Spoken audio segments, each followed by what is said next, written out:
Hi everybody. We're out at Simpson Orchards today. Welcome back to our installment of our food program. And we're out here speaking to Wally Simpson of Simpson Orchards. I understand, Wally, that this year you're celebrating an anniversary. Yes, my great-grandmother purchased the farm here in 1921. So this year we're celebrating our 100-year anniversary. 100 years. Excellent, excellent. How are things over on the apple business this year? We had a little bit of hail damage a few weeks ago. As far as hail goes, it wasn't that severe. And we had 6 or 7 frosts in the spring. And as you can see, we still had some apples survive, so we're quite thankful for that. Fantastic. And we're standing in front of what variety of apples? These are ambrosia apples. These are my favorite. These are one of the nicest, crispest apple you ever had. Not really recommended as a baking apple. This is more for eating, correct? Mostly for eating. Yeah. Really high sugar content, very sweet, crisp, right? Yeah, and they're very mild and acid, so someone that it might bother their stomach, some of the more acidic varieties, this is maybe a better one for them. Fantastic. I know, again, I look forward to the ambrosias every year, so I even find them better than the Honeycrisp. Yeah, I know everybody is that not a very popular variety is the Honeycrisp? I would say the ambrosia really almost caught up to the Honeycrisp in the last few years. Honeycrisp and ambrosia are probably the two new popular ones. Fantastic, fantastic. If you don't mind, if we can maybe take a little tour of your orchard, see some apples still on the trees. Here they are in the picking stage and getting ready for the market. But I'd like to go see it, if you don't mind, go see a few of your trees and see what's going on. You do carry other items besides apples, and you grow some squash and what else you grow? Well, first of all, still on the apple subject, we grow 32 different varieties of apples. Probably more than anyone else in this county, as far as I know. And we also grow pears and sweet potatoes, squash, and in the summertime, peaches and cherries and other small fruits. Excellent, excellent. 32 varieties. Yes, that's quite an assortment. Yeah.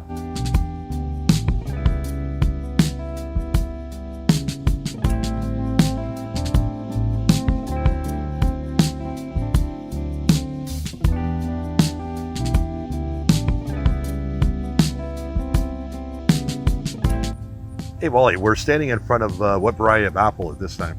These are ambrosias on the tree here. So the same ones we had in the tote. Yeah. Okay. All right. We're picking those today.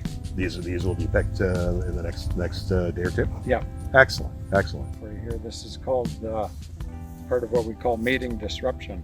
So in the spring, we put these on, say, every third or fourth tree.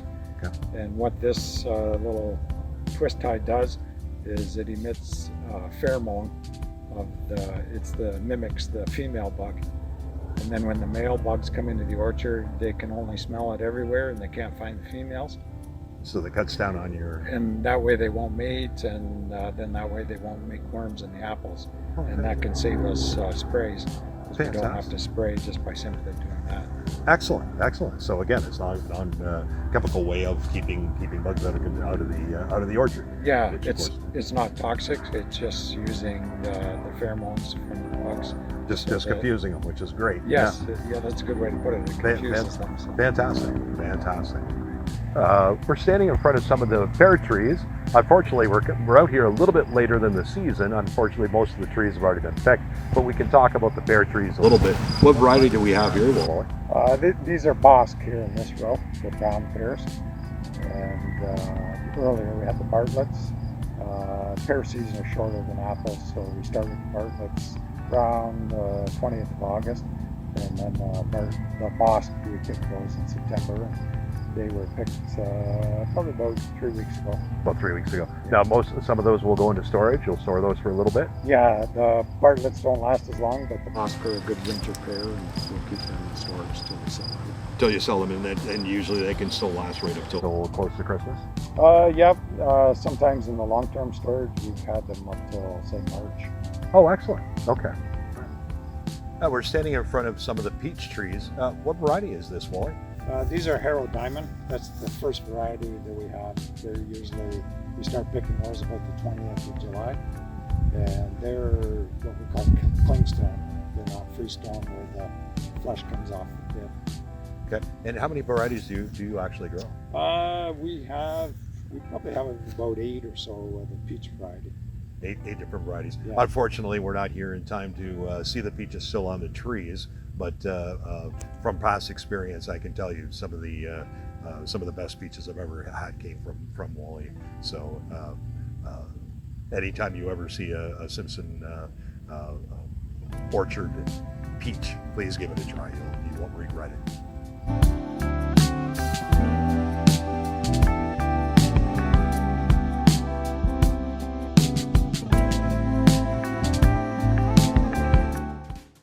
We're standing here in front of one of my favorite apple trees, which is the Mutsu. Could we tell us a little bit about the Mutsu, Wally? I know this is one of the largest apples that you grow. It's also known as Crispin. Originally they were called Mutsu, and then for some reason they changed their name to Crispin. We still go by Mutsu because that's what they were originally. They get very large. This year we had enough rain early on, and this one here is probably about 1.25 pounds. And just for interest, I looked up to see what the world record is for the world's largest apple, and it was 4.1 pounds. 4.1 pounds. So that would be like more than three of this size all put together. Again, Mutsu's still a really nice apple, crisp, sweet. Can you bake with it? Good for baking, good for applesauce, and good for eating. And keeps well. You have to have time to eat the entire apple. So we're standing over by the reservoir, your watering reservoir? We just call it the farm pond. The farm pond, there you go. And in case of drought, in case of problems with water, this is where you draw your water supply from? Yep. At this farm, we also, up at the barn, we have a deep well. So we can set up a drip here. Over at the other farm, we have, there's 3 ponds there that we use, like a tractor, PTO-driven pump and irrigation pipes, and then we use the overhead, like water cannons, to water over at the other farm. Wally, as we were walking through some of the rows, we noticed that some apples are on the ground. Is this a natural windfall, or what's occurring here? What these are here is these are eiderred trees, and before we went through this process, there was too many apples on the tree. Okay. So what we do is we go through and we pull them off, pull the smaller ones off, and leave the bigger ones on the tree, space them out so that they'll get a nice size. As you can see, the ones that we took off were quite a bit smaller, and then once we take them off, then the tree has more energy to make the apples grow bigger. To make a better product, to make a better full size. Yeah. Excellent. We also, you mentioned earlier when you and I were talking off the camera, you don't wax any of your apples, do you? No, that's one thing we don't. We're fairly small and we sell retail, and for cosmetic reasons, we don't really need them waxed. So we just sell them like they come off the tree, basically. Excellent. So more of a natural product. And again, the waxing pretty much is just for the aesthetics. It's just for the look. The wax would help the apples keep a little bit longer, but some of it is for sure for cosmetic reasons. Okay, and again, because you sell your apples quickly enough that it's just not necessary. Yeah. Okay. And again, you're what you're considered, even though you have thousands of apple trees, considered a smaller farm in this area. How is it overall for the smaller farmer today? And we just wanted to talk about the idea of supporting the local farmers and supporting local small business, especially in the agriculture. Yeah, in the last 10 years, it seems like people have gotten a lot more behind the buy local movement, and that's really helped out small farmers like us, because we're not on the main highway, we're on one of the concession roads, and so we appreciate customers, taking the time to come out of their way to come and get the product. Excellent. And again, what's the easiest route to get here? We're between we're on Road 5 between Highway 77 and County Road 31. So if you're coming from Windsor, you can come Highway 3 and come up County Road 31. And from Leamington, we're just a short drive up Highway 77. I'm just going to add to that, just Leisure Lake is up on the next corner, and anytime you really want to be able to find Simpson's Orchard, I assume that if you Google, you'll find a directional route. Yeah. But at the same time, if you know where Leisure Lake is, it's just a couple minutes. It's just a couple of minutes from Leisure Lake. So just got to give you a reference of where it is. And if you ever have a shot or ever have a chance to come out and see the retail store, please do. And if you don't, then look for the brand in the local markets. Any of the Simpson products are always fantastic products.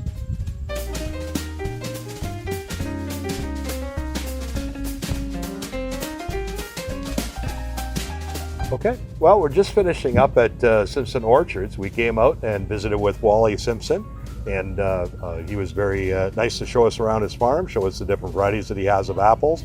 I hope you learned a little bit about apples. Just real quickly on conclusion, let's say for our cooking class, let's talk just for a couple of minutes about what would you suggest is the best baking apple, and which ones are the best eating apples? Well, we have one variety we have is an old variety, is Northern Spies, and a lot of the people from the previous generation, they had a saying, they said Spies is the best for pies. There you go. We do have other ones, Idared, Cortland, Matsu, they're also good for pies as well. Yeah, the Cortland is one I've used a couple of times. Yeah. We've always found that some people have their preference probably from their previous family members and have passed that on. Absolutely, absolutely. And again, for a good eating apple, you're still suggesting the Honey Crisp, Ambrosia. Gala, Golden Delicious, and same with eating. It seems like everyone has their favorites, Yeah. and they're not all the same. Sure. I guess that's why we have 32 different varieties. 32 different varieties here at Simpson Farms. Excellent.